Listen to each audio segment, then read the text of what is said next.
What's up, YouTube? This is the Dirtywave M8, and I want to talk about why I think this is such a beast for chopping breakbeats. Yeah, let's dive in and have a look.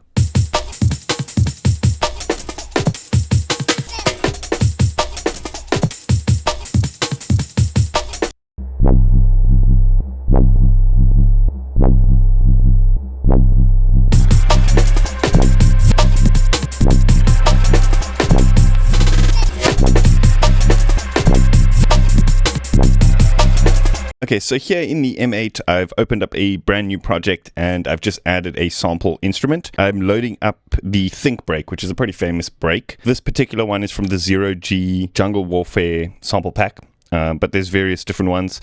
It actually doesn't really matter what break you use for this technique. This is actually one of the things that I think is really cool about this, is that it's kind of got this auto slicing thing built in. So how that works is if you load up your sample, it definitely helps to have samples that are exactly the loop size that you need, and then it'll automatically slice that into like 16 or 32 pieces.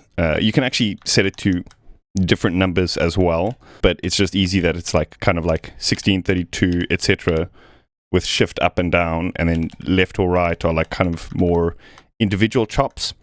The first selection you'll see is a thing called file. That's particularly interesting because what that allows us to do is actually go in and edit the sample and actually put in our own slice markers, either manually, or we can actually go in over here and choose to slice auto, and then it'll actually slice that. But for this trick, I actually don't want to use that mode, so we're going to exit out of that. I want to slice this break into 32 pieces. And what this allows us to do is then basically program the break in individual parts, but then we can actually swap the sample to a different break, and it'll keep that kind of sequence intact. So let me show you what I'm talking about. So usually what I do is I'll leave 0 as a kind of dummy chain. I won't get too much into that. If you do want more M8 tutorials, let me know and I can kind of explain that. But anyone who's kind of familiar with the M8 will know exactly what I'm talking about. So then here we'll go over to chain number 10, which is just like 10 or 1.0. And then we'll add in a couple of steps here. So obviously it starts at C1, which will be like the first hit in the break. And then the next hit will be C sharp, D. So if we just go in and sequentially put in all the steps like this, I'm actually going to go into the project settings and just change the tempo to something closer to what we would be dealing with. So let's just go with 162, which is the same as the loop, but I mean, you don't have to use the same one if you're chopping it.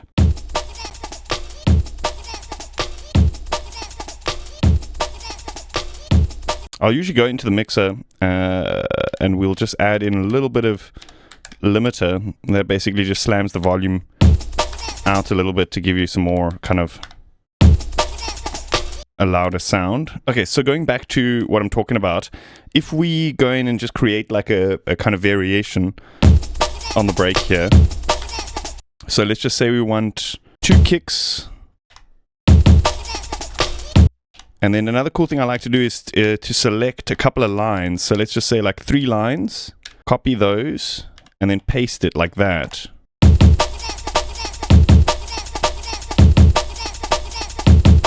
Okay, so here, let's just say, for example, create a clone pattern. So how we would do that is just add in another one, and then just shift option edit, and then that clones the phrase. So now what we can do is we can go into the original phrase and edit this. So we can either just go back and kind of like change it to what it was. So it'll be D sharp, E, F, F sharp, G, etc. Or we can write something completely unique. So what I'm going to do is put in another 10 and then clone it again. And then we can put in a unique break here as well. So let's just say, for example, see what's above the G sharp here.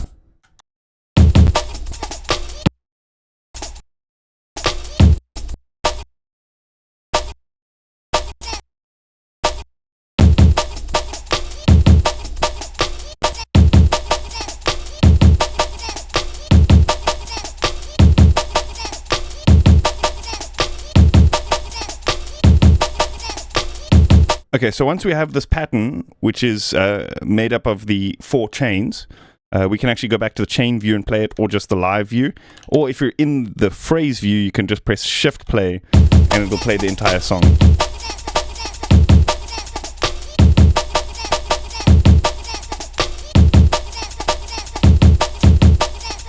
Okay, so here comes the magic. Let's go into the instrument view and let's just choose a different break. We can actually leave it playing. Shift play. We can leave it playing while we choose a different break.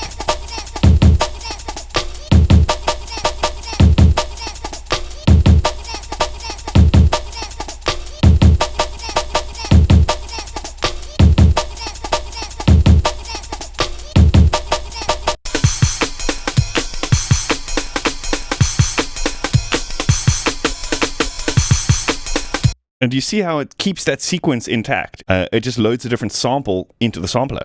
And so that's really cool, because that now gives us the ability to, create these cool sequences and then just audition it with a variety of different samples. Or we can actually do a kind of like juggle of all the different samples. So let's say, for example, sample. There's actually one I want to find here.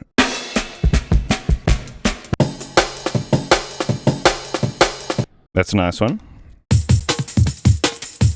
So we can copy this instrument and then go option sideways and then paste. And so what that does is it now pastes this into instrument slot number 2. There's actually an instrument slot number 1 as well, which we're going to paste into. So now we've got 3 copies of that sampler with that break loaded into it. And we can actually go in and audition a different break for each of them. So let's say, for example, on the second one, let's go back to, it was the think break. And then on the third one, let's add something different here. It's a different think break, and we can actually just go and paste a 4th one as well, which we can just see, like, load up something random here. This is a pretty cool one.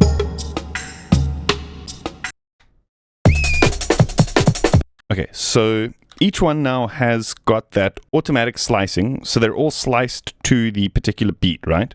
So here, for example, we can actually select all of these. You'll see this row, all of these rows here, this basically represents what instrument it's going to send to. So whether it's sample 1, 2, 3, or 4. So we can either send them all to a different sample, or we can kind of sequence different hits to different samples.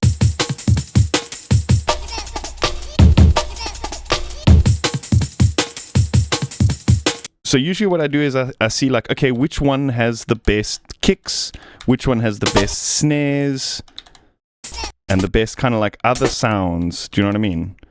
And we can kind of just change it up and give it a sequence.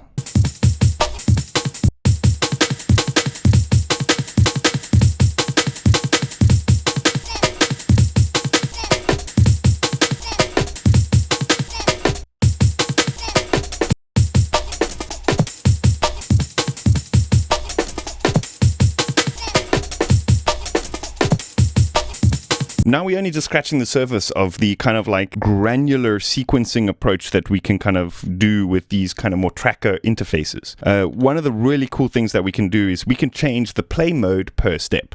So what does that mean? If we go over here and we have a look at this parameter, play, forward, reverse, forward loop, etc., we can actually modulate that per step. And so what that means is we can have one hit going forward, one hit going reversed. And we can kind of sequence reverses, forwards, etc.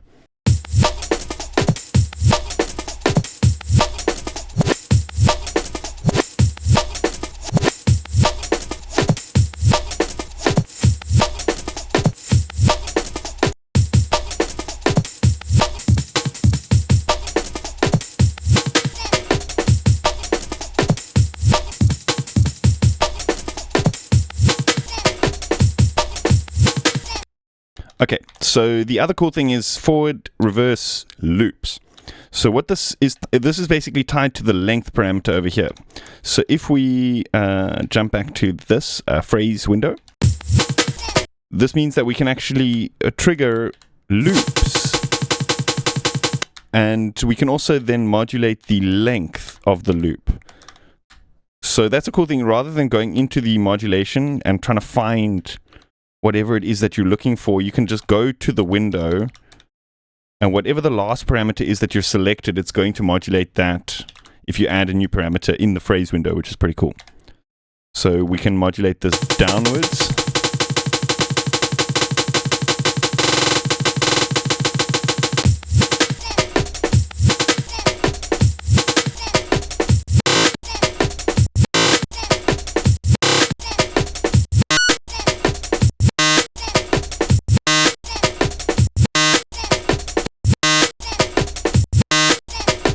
To get the most range out of this, though, I would suggest setting the parameter in the middle, somewhere around the middle, and then modulating up and down from there, rather than just like down, because you don't get the full range if it's just one way, you know what I mean?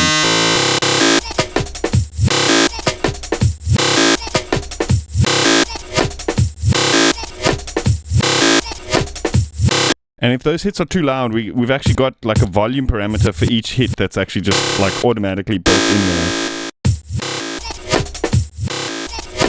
And we can actually even enable a filter over here and then modulate that filter as well.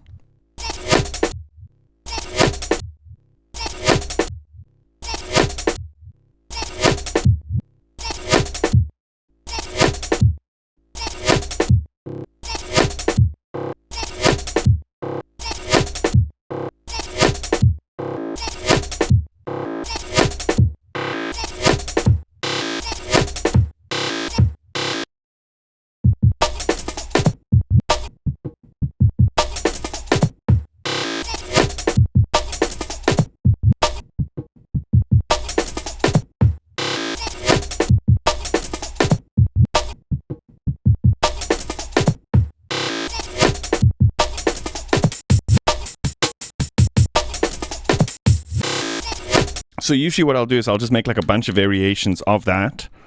So like, let's say, for example, just add it again, do the clone thing, and then we can just change it up. So let's say, for example, go like 11, 10, 11. We can also transpose it. So that does interesting things where it changes what hits are being played by just transposing the semitones, and that basically just changes what sample is being triggered in the slicer.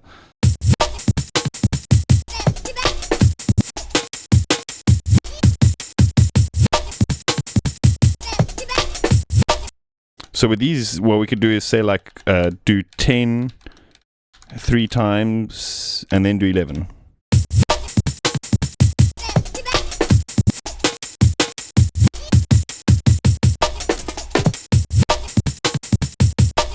And then the last thing I want to show you is a really cool trick to get like a kind of time stretch sampler type of thing going by doing the loop and then changing the loop position. So it's kind of like doing a granular synth type of thing.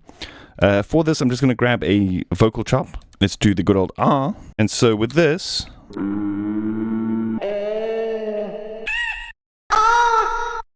what we want to do is we want to set this to forward loop, and then we can change the loop length over here.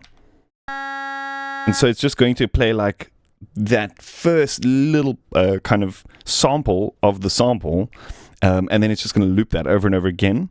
And then the loop start, this parameter over here, we're going to want to modulate this. So we could use an envelope for that. So if we go like this, change the envelope to loop start position, change the attack up like this, the attack becomes the speed at which we re-trigger the sample. So it's a bit dirty, but we can use the length to kind of like fine tune it a little bit. Maybe this is just a bad sample.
Awesome. That's about it. I hope you guys enjoyed that. If you want more Dirtywave M8 content, let me know in the comments. And yeah, I hope you guys enjoyed that. If you haven't yet, please consider subscribing to my channel and hitting that like button. I'll see you guys next time.